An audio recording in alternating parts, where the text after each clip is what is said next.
Hey guys, I wanted to do a video today over a general purpose rifle. Lots of people in the world of AR-15s in the preparedness community, there's an idea or philosophy that you can build one rifle that can handle most issues that you need a rifle for without having to buy multiple rifles to accomplish whatever those said tasks may be or specialties.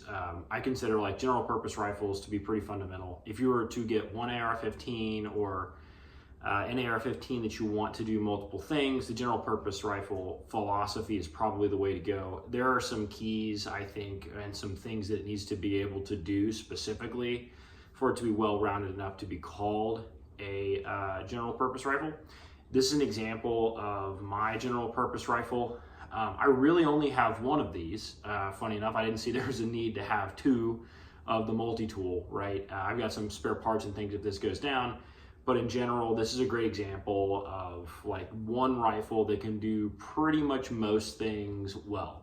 I do think that there's an interesting caveat here that does need to be noted.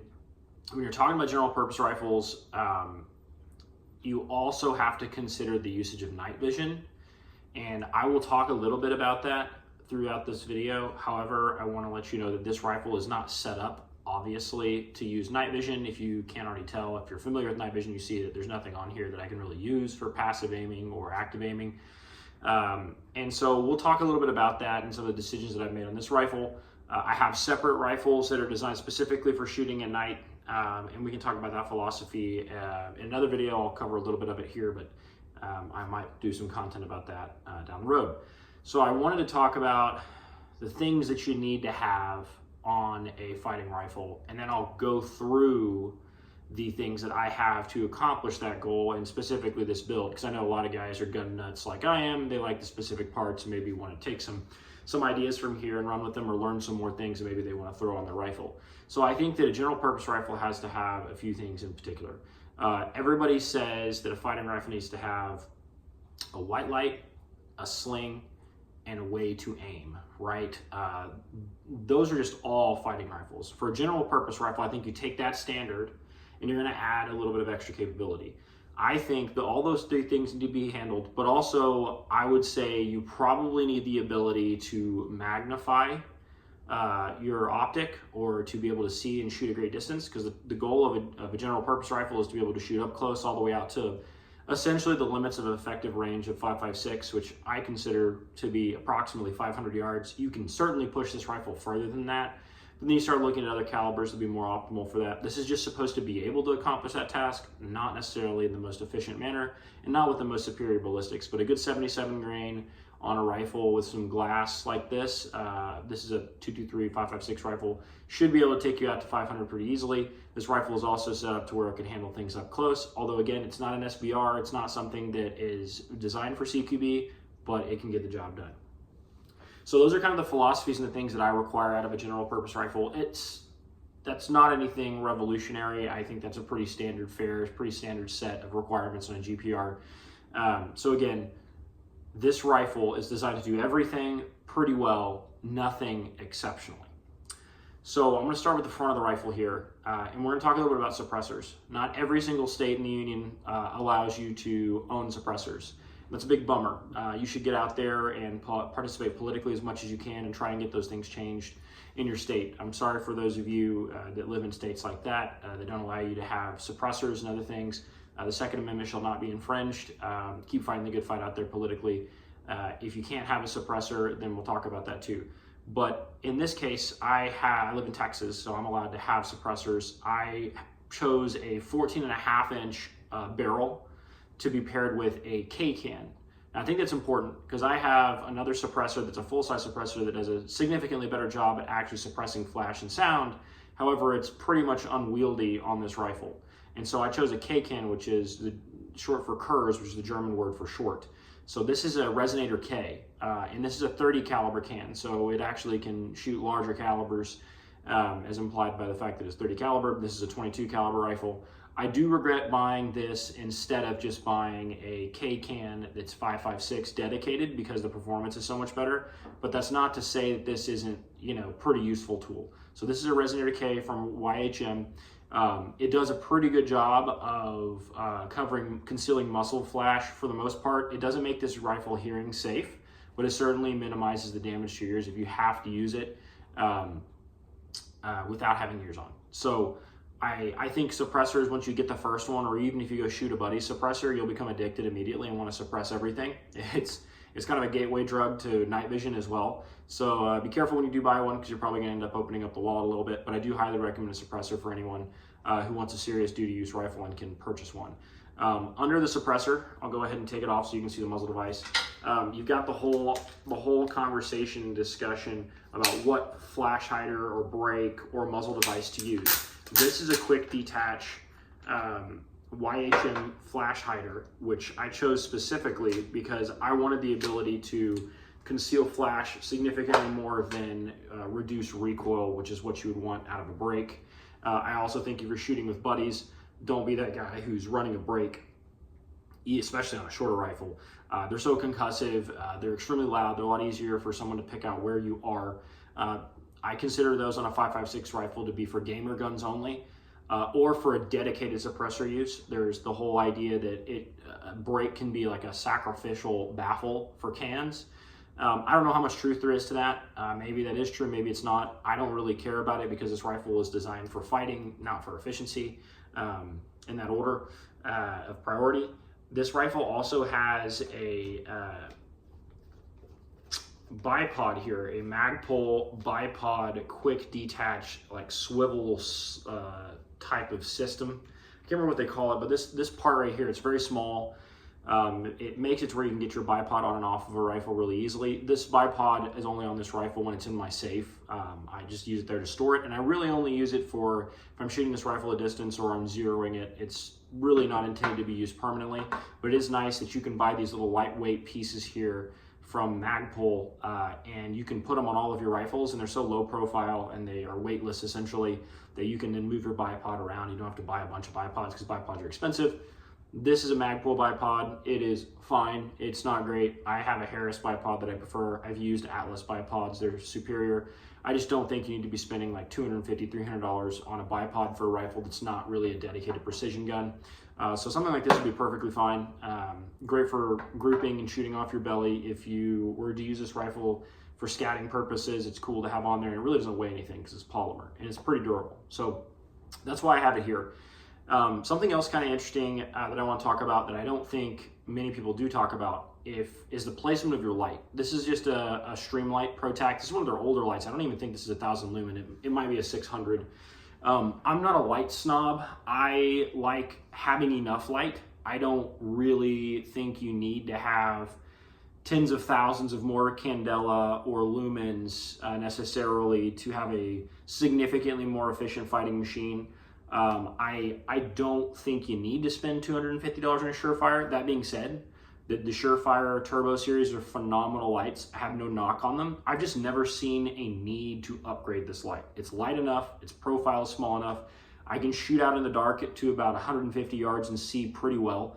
And we'll talk a little bit more about light collection, being able to see it at nighttime when we talk about the glass here in a minute. But this light does what I need it to do. The positioning on the light's kind of interesting. I'm a right-handed shooter, and in general, I prefer to have a light on the right side of the gun. But you'll notice that this light is actually on the left side of the gun. The reason why that is because when you have a suppressor on your rifle, they get really hot pretty quickly. And when you're shooting right-handed like this, and you go to sling your rifle down to maybe use your handgun or do administrative tasks for whatever reason, if the light is on the left side of your gun, it gets in between your leg and that hot suppressor, which is really, honestly, it'll happen to you one time, you'll burn your leg and you'll realize what I'm talking about. If this rifle was not ever gonna have a suppressor on it, I would move it to the right side of the rifle. And the reason why I would do that is because I'm right-handed. And if I wanna come around a doorway, especially in a position that I prefer, I want the light to be on my right side of the rifle as I come around structures. That doesn't always work out that way, but I just tend to prefer it that way. That seems to be pretty standard practice. It makes sense. This light also has a 100 Concepts cap on it They're a little bit overpriced, but honestly, you buy once, cry once on these. I think they're like $50 or something. I could be wrong. Somebody can fact check me in the comments, but I just remember being annoyed by how much they were. I think they're more expensive now than they were when I purchased it. But I do think these are really great for stopping negligent discharges of your light in Ds, which can give up your position if you're using this in a combat role or something where your life is actually in question. Most things go bump in the night, and you don't want to utilize your light until you know you're ready to. And when you're under stress, you could accidentally turn the light on. This prevents you from actually showing light whenever you throw that light on by accident. This does have a pressure switch with it. It's just the pressure switch that came with Streamlight. This is a pretty weak point of the system.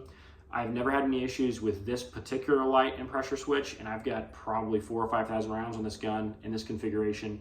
I've had it since 2021 or so, maybe even 2020, and it works fine for me, but I would probably use a different pressure pad in the future, or even a lot of my other guns have just a push button right here on the back of the light. So you have to be deliberate about pushing that button, which some guys really like. I personally do. So that's a great option too. I just haven't seen the need to really change this. And once I get a rifle the way that works for me, I don't like messing with it too much. I like to shoot it. So after that, let's talk a little bit about backup iron sights. This is something where I might have a bit of a different opinion from others. Now, I don't have any combat experience. I'm not former military. I just shoot quite a bit for a civilian. I compete. I'm in the preparedness community. I like to train quite a bit. So I've never had like an optic actually break on me from hard use. Now, granted, I don't buy cheap, crappy optics usually. So maybe that saved me from a lot of pain, but that's why I have iron sights, is if something ever did go down. I got these canted Magpul M-Bus Pros here on the side. They're on the right side of the gun here because, again, I'm right-handed. I have them there because this is not a quick detach mount for my LPVO. It is screwed on there, and if I needed to get to a backup system quickly, I like the fact that my irons are right there. So this is a BCM upper on a 14.5 inch barrel, as I mentioned before. This, however, is their ELW profile barrel, which is a pencil profile. It's significantly thinner and much more lightweight. At first, I had some concerns when I bought it about, accuracy being held over a high cadence of fire. Excuse me. I've had no issues with it. This gun with 77 grain prints about 1 to 1.5 inch groups with the, excuse me, the AAC. I call it bulk 77 grain. They're OTM precision loads. It's not their Sierra Match King. It's just their, I think Hornady might make those bolts for them. I'm not sure, but it's their OTM, their open tip match. I really like that ammunition for its price. It's pretty quality. I've bought it for 60 cents a round. It prints great in this gun and all my other guns. I think 77 is a phenomenal round. I do think that M193 55 grain is slept on. It's an extremely efficient combat round. I just don't like using it when we start getting shorter than 14.5 barrels. And if you can find 77 grain for 60 cents and good M193 is 55 cents, I'm gonna pay the nickel more for the 77 grain. Hits harder, bucks the wind better, tends to print better as well at 100 yards. So this is a full BCM upper, the ELW with the thin profile barrel. It has their M-Lock handguard on it. I can't remember what exactly they call it. But I bought this gun a few years ago before BCM was doing their free bolt carrier group included. So I do actually have, it's either a Microbest or a Toolcraft bolt carrier group. I can't remember. Just standard mil spec stuff. Buy a quality bolt carrier group, vet it, check it, make sure everything's the way it should be after you're done with the range session. You want something that's magnetic particle inspected. You want to make sure that all that testing is done and it's a good quality manufacturer. I like to go with manufacturers that do OEM manufacturing of bolt carrier groups for other companies. BCM, if you buy a BCM, now is the time to do it. The pricing is really good and they give you that free bolt carrier group. I think it's an amazing deal for an upper. So if you're just going to do that, then you don't have to worry about picking out a bolt carrier group that makes sense for you. So the most important part of a GPR rifle, I alluded to it earlier, I think is going to be the optic. This is a good optic, but this is not a phenomenal or a fancy optic that's going to cost you a lot of money. This is a Viper PST Gen 2, their 1:6 second focal plane from Vortex. So I have no complaints about this optic. However, there are optics that are better that are out there. But I got this optic at the time, I think, for like $580 after tax, including this worn mount. It was a deal, I believe it was on Brownells at the time. And it was just a rebranded worn mount with the Brownells logo on it. I just painted over it so you can't see it now. But this optic, the glass is pretty good. It's Philippines glass, so it's not Japanese tier. It's not the highest level. It's not German or Japanese glass. But it's certainly not Chinese glass either. I used to think that you could get away with cheaper glass until I went to go shoot a night match, a 2-gun or 3-gun night match a couple of years ago. And we were engaging targets, IPSC size, so full silhouette size targets, out to 400 in the dark, no night vision allowed. And all we had was a glow stick that was hanging from the target. And all the guys with the cheap optics, like the Vortex Strike Eagles and the Monstroms and some of that kind of Chinese glass that punches above its weight class, well, it was really exposed in that match. Guys that were shooting those cheaper LPVOs, even the 1-10s, the ones with higher magnification, the glass wasn't good enough, or the design of the scope wasn't good enough for them to collect enough light to see the glow stick at 400 yards. I could not believe at the difference between even just my kind of mid-tier LPVO and how much better I could see than somebody with a cheaper LPVO that even had more magnification. I was able to engage and shoot a pretty good time on a course at nighttime that was requiring me to shoot targets up to 400 yards. So I was very impressed with both the function of the light as well as the function of the optic there. And so I just want to encourage anybody who's getting glass on their gun, you don't have to get the tippity top quality of glass, but get some glass that's pretty decent and respectable. The Viper series as well as the Razor series from Vortex are extremely robust as far as LPVOs go. They're, I wouldn't say as tough as like an ACOG, but they are about as tough as it gets when it comes to LPVOs. So they're tried and true. One thing I would say that I would like to have when I get another LPVO sometime down the road is I want to do first focal plane.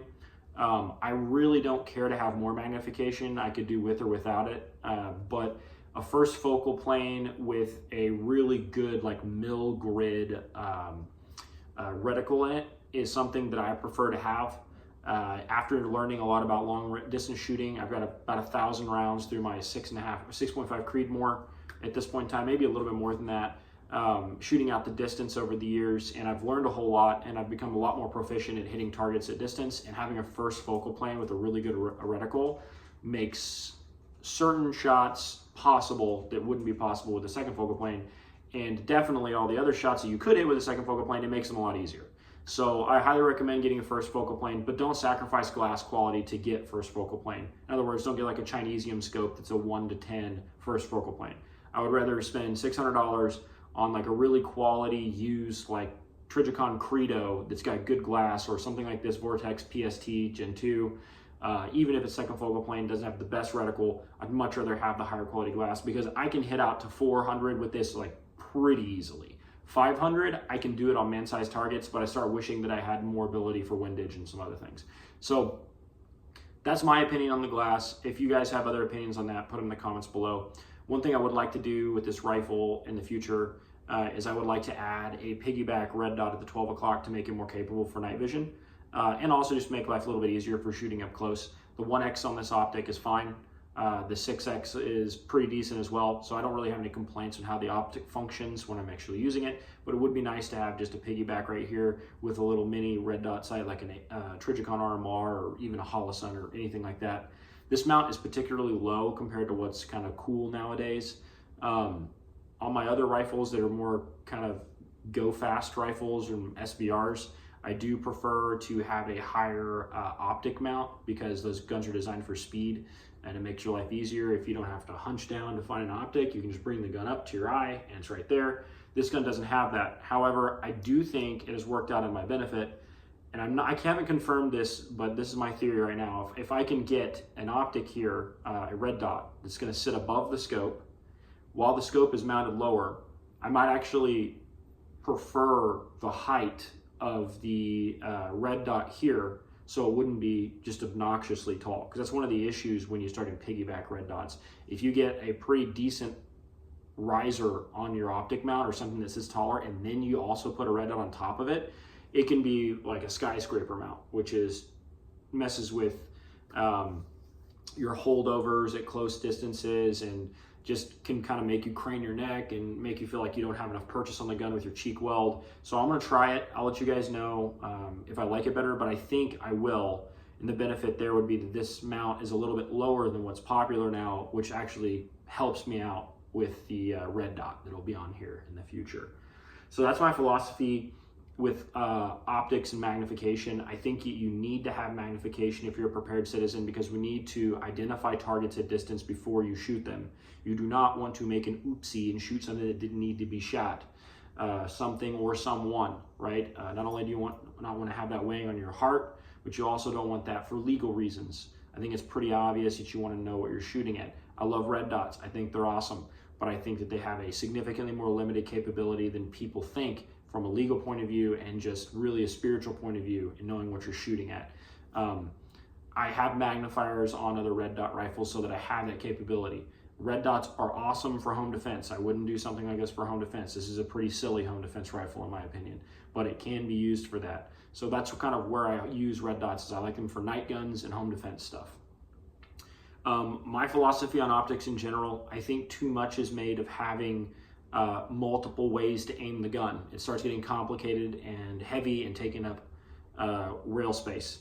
An example of this here that you see in action is I only have 2 ways to aim the gun. I've got the iron sights and I've got the optic that's mounted.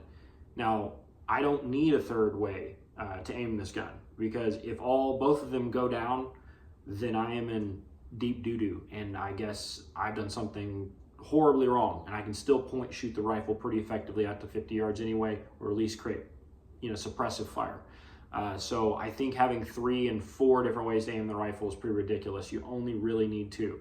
The only caveat I'll give you is if you have 2 optics that are on the same mount. So let's say I didn't have iron sights here, but I had a red dot and my magnified optic. If something happens to this mount, it could mess up the 0 on both a red dot and a magnified optic. If that's how you have it set up, then I do think that iron sights would be a good idea. Now, if you're using a night fighting rifle, or this gun needs to be able to also flex into kind of a night vision role, I would remove the iron sights, and the 3rd point of aiming, or the 3rd way of aiming your rifle, will be a visible and an IR laser. So that would be your 3rd point. People always discount that as if it's not a way to aim the gun and it's not enough backup. It is plenty. You've got an IR laser and a vis laser here. You've got an optic and you've got a red dot. Maybe some guys in the military can tell me how I'm dumb, and that's perfectly fine. Your perspective is valid, very different than mine. I'm a civilian. I'm not in the infantry. I like good, reliable kit. If I had to use it in a combat scenario, I wouldn't expect it to be a particularly prolonged fight. Even if it is, I am very comfortable with not having so much complication and weight on my rifle that I need 3 or 4 different ways to aim it, right? You don't need backups to your backups to your backups to your backup sights. Backup sights are fine. You only need 1 layer of that, except again, when they're both attached to the same mount. That would be the only caveat. So that's the meat and potatoes of what makes a GPR rifle, is really the upper. Now, I'll talk a little bit about the lower here. I don't even remember who makes this lower. It's like a 20-year-old lower. I think it might be like an old Panther Arms or like DPMS or something from like the GWAT era. It's been painted over and I can't even remember. But it has a Geisley lower parts kit in it and a Geisley SSAE trigger. I'm not a trigger snob, but the SSAE is my favorite, or the SSA both. I like them both a lot. This is my favorite trigger. I think it's wonderful. It's unnecessary. I can get a lot of work done, and so can plenty of other guys with mil-spec trigger. But if I want to shoot 1-inch groups, it's a lot easier to do it with a nice clean 2-stage. The LaRue MBT trigger is a phenomenal trigger for the money. I also love Schmidt 2-stage triggers, which I think is kind of like the Geisley we have at home for like 60 bucks. It's not as good as a Geisley, but it's close enough to where I don't feel like I'm lacking in the trigger category there. I actually run that in a lot of my other rifles. So there's no reason to pay $250 for triggers, not necessary. If you can catch one on a good sale, awesome. If you just love good triggers, you do you. But that's one of the last places I would invest a bunch of money. I would spend that, if you're on a budget, I would spend more on the optic and the quality of the barrel and the bolt carrier group. And also the handguard, depending on what you're up to. If it's just got a white light on it, you don't need the best handguard ever, but if you're gonna run a laser on it and do night stuff, Under nods, you need to have a really good rail that will hold zero for you, and that lockup's important. That stuff all costs money. So I would dedicate trigger money to those things before I would dedicate it to a trigger if you're on a budget. This is just a BCM charging handle. It's one of their old ones. I don't even know if they make it anymore. I like it. It's fine. I don't really subscribe to all the gas buster stuff. I haven't noticed any difference for any, you know, charging handles that are designed for that. Maybe I'm just used to shooting suppressed all the time.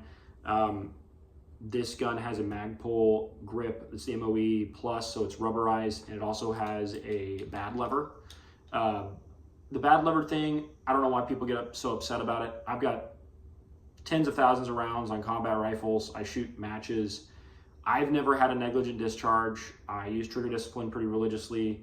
I've never seen any issues with Magpul bad levers. If you're uncomfortable with them, or you've seen some guy, you know, accidentally pull the trigger when he's activating his bad lever, cool, don't buy one. You'll be fine if you do buy one. Just make sure that you train to use it. I use it personally for clearing malfunctions, which actually, ironically, this rifle has never had a malfunction, which is pretty miraculous to me.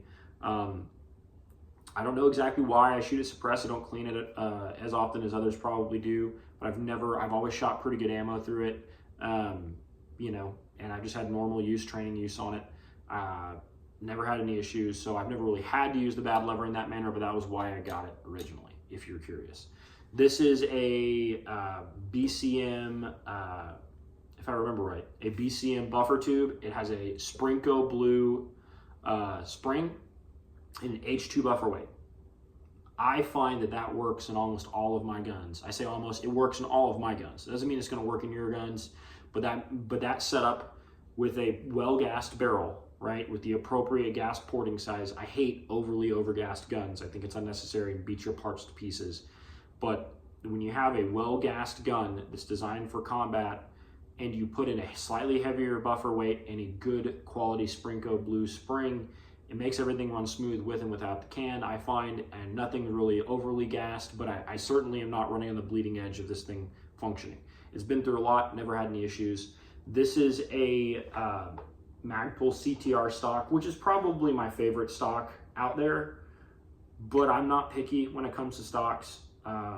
You know, just get whatever works for you. I've got B5 systems, I've got BCM stocks. I just grab whichever one's on sale. One thing I do like about this stock is that it's tight and it removes the wobble with the CTR. It's got this little button here that like clamps down on the buffer tube. This also has just a standard mil-spec safety. Some guys like ambidextrous safeties. I don't. I got pretty big hands, and I don't like having this tab over here. One of my guns has it. It drives me up the wall. Even the shortened safeties on the right side of the gun bother me. That's just a total preference thing. I also shoot things at distance, so I understand the value of having one on this side of the gun for your grip and all that stuff, but it's just never been something I've prioritized, nor have I cared about. I prefer just a standard mil-spec safety. I don't use any 45-degree throws. I've never owned any. I'm sure they work great, but I've never seen a need to. This gun runs fine. I can run pretty fast times and ready ups. I can do what I need to do with it. I don't feel like I need a couple of extra little parts to increase speed. And again, I compete with this gun. It's not really a competition gun, so it's always served me well.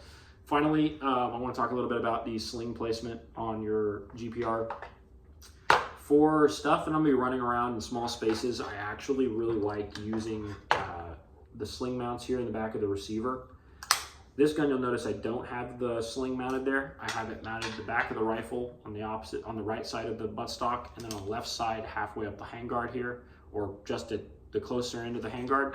The reason why I have this here is because this rifle is designed to be used for extended amounts of time. Like, I'd feel comfortable patrolling and hiking with this gun, and when you have your sling set up this way, it's easier to pull it closer to your body. I know technically it's even more easy to pull it close to your body if I move this sling. I'll show you guys here. If I move the sling attachment point even closer to the muzzle, all the way out here. But number one, it's cumbersome. Number two, I hate it when the sling's in front of my left hand. It's just a pet peeve of mine. Some guys might not care. I care. So that's why I have it sling put in that manner. This here is just a sling stow bungee cord from TRX Arms, and then I have a throw lever here from Vortex that I paid way too much for. This silly piece of aluminum was like 70 bucks or something crazy, if I remember right. They should come with the optic, but they don't. So that's the overview of my rifle. I hope that this gives you guys some inspiration, maybe some things to think about if you're building out your own, or again, if you can only have one rifle, this is pretty much the way I would have it set up. Focus on magnification, quality barrel. You want to do something like a 14.5 or longer. If you're going to suppress it, I would not go longer than a 14.5. If you don't plan on suppressing it, a 16 inch is a great gun. Lightweight profile barrels are awesome. We're not shooting full auto with these types of rifles, although I wish we could very easily. The NFA is gay and should be removed. It is unconstitutional. But a 14.5 or longer for a GPR, some guys say the 12.5s are really good, and that may be the case, but I just never felt like I needed to go any shorter than a 14.5 for a general purpose rifle. I feel very comfortable with this. It's wieldy, it's lightweight. This optic is a pig, it's super heavy, and I still think this rifle is under 10 pounds with the suppressor on it. So anyway, if you guys have any questions, feel free to ask me in the comments. I try to respond to everybody, especially if there's something relevant to say. Let me know what you think.